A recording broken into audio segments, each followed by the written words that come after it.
Hey there, fellow communication explorers. You've tossed us a real gem this time, a segment from a Spanish video boldly titled Texto pegado, la habilidad más importante del siglo XX. That's communication, the most important skill of the 21st century, for those of us not fluent in Spanish. And let me tell you, this video doesn't just dip its toes into the communication pool. It does a full cannonball right into the deep end with 10 tips to completely up your communication game. So are you ready to dive in with me and see what treasures we can unearth? Absolutely. I'm always excited to explore new perspectives on something as fundamental as communication, especially from a different cultural lens. Me too, and this video doesn't disappoint. It jumps right in with tip number 1, mastering conflict. Now, before you hit that mental skip button thinking conflict, no thanks, This video flips the script, it urges us to view conflict not as a communication breakdown. but as a powerful opportunity for collaboration and problem solving. What do you make of that? It's a brilliant reframing.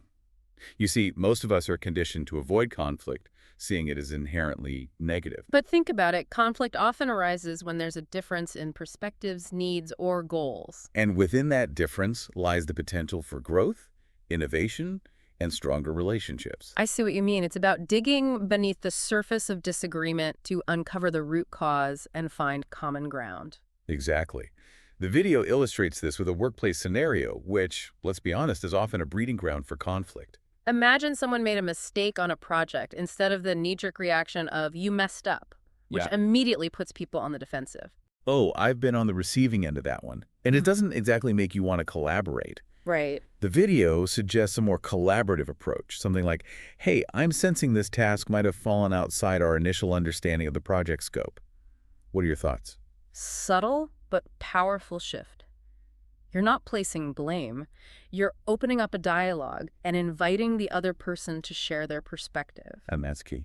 Because when people feel heard and respected, even in the midst of a disagreement, they're much more likely to engage in finding a solution that works for everyone involved. So it's less about avoiding conflict and more about approaching it with a collaborative mindset and constructive language, Precisely. It's about turning those you statements into we statements. fostering a sense of shared responsibility in finding a resolution.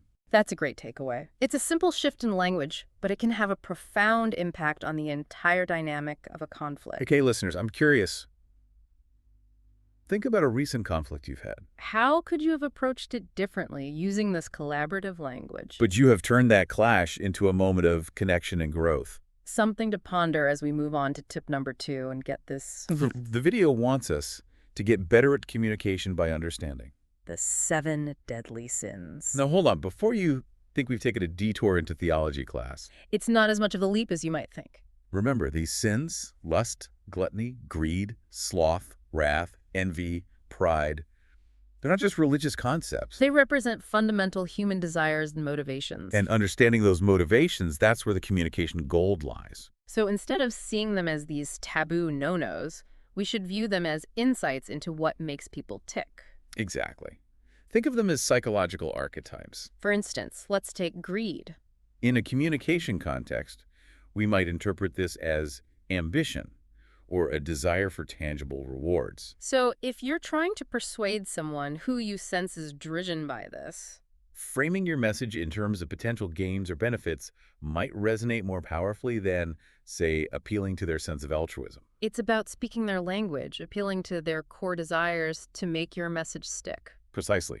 And this applies to all the sins. Someone driven by pride might respond to messages that acknowledge their accomplishments or expertise. While someone driven by envy might be persuaded by seeing how others have achieved something they desire. So it's about recognizing the underlying why behind people's actions and tailoring our communication to address that. That's fascinating. It's like a secret decoder ring for human behavior. Once you start to recognize these patterns, you can tailor your communication to be much more persuasive and impactful. I'm already starting to see the people in my life through this new lens. Okay, moving on to tip number 3, and this one feels like a perfect segue from understanding others' motivations. The video calls it the art of listening. But it's not just about hearing the words, right? Not at all. It's about active listening, which is a skill that, frankly, many of us haven't fully mastered. We tend to listen with one ear while our minds are busy formulating our next brilliant point or waiting for our turn to jump in. Guilty as charged. I've definitely been caught in that trap of, okay, they're done talking, now it's my turn too. Exactly. And the video reminds us that when we do that, we miss crucial information and nonverbal cues, and we miss the opportunity to truly connect with the other person. So how do we break out of that trap? The video gives us a really practical tool for this. Paraphrasing. Ah, paraphrasing. It's such a simple yet powerful technique. It's about reflecting back what you've heard in your own words to ensure understanding and show the other person you're truly listening. It's like that old adage, to be interesting, be interested, right? Precisely.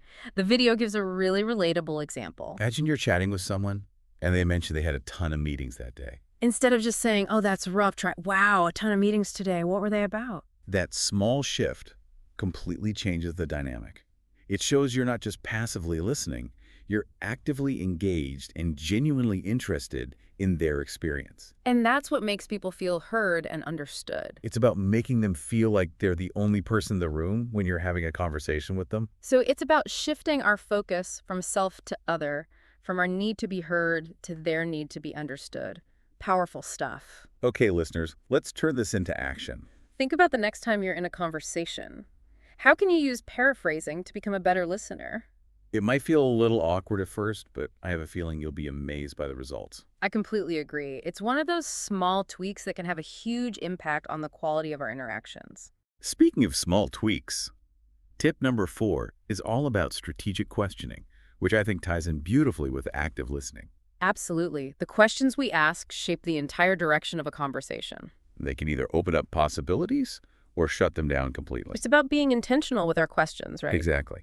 The video encourages us to move beyond those closed-ended questions that elicit a simple yes or no response. And instead, embrace open-ended questions that invite elaboration and deeper exploration. They use a great example to illustrate this. Imagine you're catching up with a friend and you ask the classic, "Do you like your job?" You might get a one-word answer which doesn't really tell you much. Because it forces them into a binary. Either they like it or they don't, without allowing them to explore the nuances of their experience. Right. Now imagine instead you ask, what's been exciting you about your work lately? That question opens up a whole world of possibilities. It allows them to share their passions, challenges, and anything else that's top of mind. It's like handing them the microphone and inviting them to share their story. Okay, listeners, challenge yourself to be more intentional with your questions in your next conversation. You might be surprised by the depth and richness of the responses you receive. It's about turning those everyday conversations into opportunities for genuine connection and discovery. I love that. Now on to tip number 5, polishing delivery. This one's all about fine-tuning how we communicate, and the video breaks it down into 3 key areas. First up, clarity. What are your thoughts on this one? Oh, clarity is paramount. If our message isn't clear, everything else falls apart. The video highlights a common culprit that muddies our message. Those pesky filler words. You mean the ums, likes, and you knows that tend to creep into our speech when we're nervous or trying to gather our thoughts? Precisely. And while they might seem harmless, those little verbal hiccups can make us sound less confident and less credible. So it's about being more mindful of our language and choosing our words carefully. Exactly. The video encourages us to be aware of these verbal tics and practice speaking with more precision. It's like anything else. The more we practice, the better we become. And sometimes that means embracing the power of the pause, which, if I'm not mistaken, ties in nicely with one of the later tips. But before we jump ahead, the video reminds us that clarity is just one part of polishing our delivery. We also need to focus on structure. What do they mean by that? it's about organizing our thoughts in a way that's easy for others to follow. The video suggests using enumerations, like we're doing now, to make our points clear and distinct. It's like providing a mental roadmap for the listener so they don't get lost along the way. Exactly. And in addition to enumerations, the video highlights the importance of transition words and phrases. So using words like first, second, however, therefore, to connect our ideas and guide the listener through our thought process. It's about creating a smooth and logical flow from one point to the next. Like we're building a bridge instead of asking our listener to leap across a chasm. Okay, so we've covered clarity and structure. What's the final element of polishing our delivery? Vocabulary. It's about choosing words that are not only accurate, but also vivid, engaging, and memorable. So it's not just about using big words to sound smart. It's about using the right words to create an impact. Precisely. The video encourages us to expand our vocabularies and play with language to make our communication more compelling. It's like the difference between sketching with a dull pencil and painting with a vibrant palette of colors. I love that analogy. It's about bringing our communication to life with language. Okay, listeners, what's one word you've learned today that you can try to sprinkle into your conversations? I'm always looking for ways to expand my own vocabulary. Me too. It's a lifelong pursuit. Speaking of lifelong pursuits, Yeah. tip number 6 is all about congruence, which I think is essential for building trust and authenticity in all areas of our lives. What are your thoughts on this one? It's about walking the walk, not just talking the talk, right? Our actions need to align with our words to build credibility and trust. Exactly. The video stresses that people can spot a phony a mile away.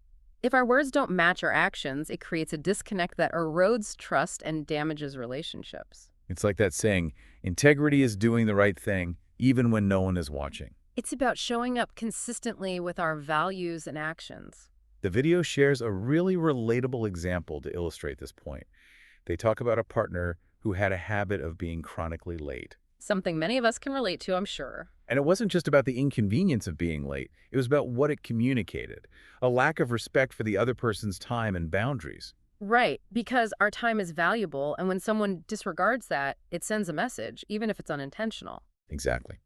So the speaker in the video talks about setting a clear boundary with their partner. Something like, I understand things come up, but my time is important to me. Next time, if you're not ready, I'm going to go ahead without you. And here's the key. They actually followed through.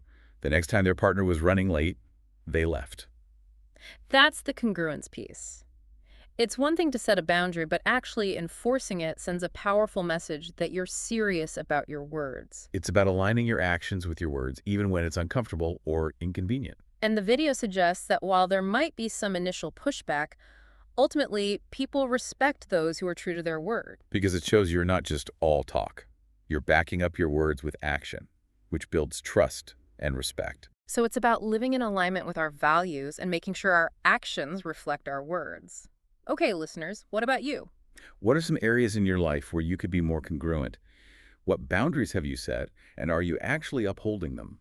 It's about self-awareness and holding ourselves accountable to the commitments we make, both to ourselves and to others. So it's not just about being nice or going along with things. It's about living with integrity and being true to ourselves.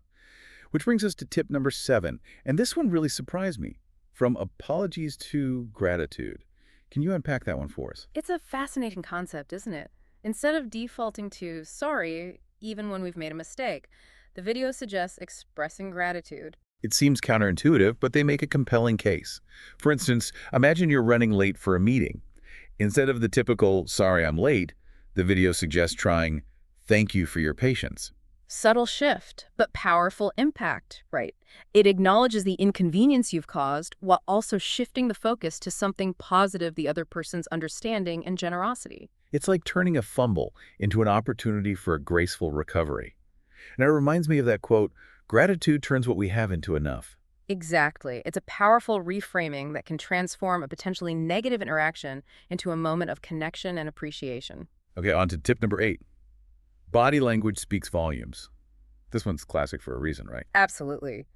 Our nonverbal cues often speak louder than our words. They convey our emotions, our intentions, and even our subconscious thoughts. The video emphasizes that our bodies are constantly sending signals, whether we're aware of it or not. And one of the most effective ways to project confidence and trustworthiness is through our posture. They talk about the importance of open body language, uncrossing our arms, maintaining eye contact, and even exposing vulnerable areas like our neck and hands. It's interesting because when we think about feeling vulnerable, we often try to protect ourselves physically, right? But the video argues that this can actually make us appear closed off or even untrustworthy. Exactly. When we're comfortable in our own skin and have nothing to hide, we tend to be more open and expressive with our body language. And that openness can be incredibly disarming and engaging. So it's about being aware of our nonverbal cues and using them intentionally to create the impact we want. Precisely. It's about aligning our body language with our words to create a congruent and authentic presence. All right, listeners, this one's for you. Next time you're in a social situation, pay attention to the body language of those around you. What are their nonverbal cues telling you? Are they engaged, distracted, open, or closed off? You might be surprised by what you discover. Now on to tip number 9, which I think is a perfect follow-up to body language, tactical empathy. Ah, yes. This one's all about tuning into the emotions of others, even when they're not explicitly stated. It's like emotional intelligence in action. Precisely. And the video stresses that you don't have to be a mind reader to practice tactical empathy. It's about paying attention to those subtle cues, tone of voice, facial expressions, body language, that often reveal what someone is truly feeling. And then what we mirror those emotions back to them. Not necessarily mirroring, but acknowledging. The video gives a great example. Imagine someone is presenting an idea, but you notice they seem a bit hesitant or unsure. Instead of just charging ahead with your own thoughts, you could say something like, "I'm sensing some hesitation. Is there anything holding you back?" Ah, I see. So you're not dismissing their feelings or steamrolling over them. You're creating space for them to voice their concerns and feel heard. Exactly. And that simple act of acknowledging their emotional state can completely transform the dynamic of the interaction. It shows that you're not just focused on your own agenda, but that you're genuinely invested in understanding their perspective. Okay, ready for the final tip. This one's short, sweet, and incredibly powerful. The power of silence. It's amazing how much we can convey without saying a word, isn't it? The video draws inspiration from Robert Greene's 48 Laws of Power, specifically the idea that saying less can often be more effective. I love that. Sometimes the most powerful words are the ones we don't say. Exactly. A well-placed pause can create intrigue, emphasize a point, and give us time to gather our thoughts. It's like that saying in music, the silence between the notes is just as important as the notes themselves. And it can also make other people uncomfortable, prompting them to fill the void, often revealing more than they intended. It's like a gentle nudge to keep the conversation flowing or to encourage deeper reflection. Precisely. And it projects confidence. Being comfortable with silence shows that we trust the weight of our words and that we don't need to fill every moment with noise. So, listeners, as we wrap up this deep dive into the world of communication, here's your final challenge. In your next conversation, try incorporating a few strategic pauses. See what happens. You might be surprised by the impact it has. And on that note of silent power, we'll wrap up this episode. It's amazing how much wisdom we can glean from sources outside our usual bubble, even a Spanish video on communication. It just goes to show that the principles of effective communication are universal. Absolutely. So listeners, as you navigate the complexities of human interaction, remember these tips, experiment with them, and see what resonates with you. Until next time, happy communicating.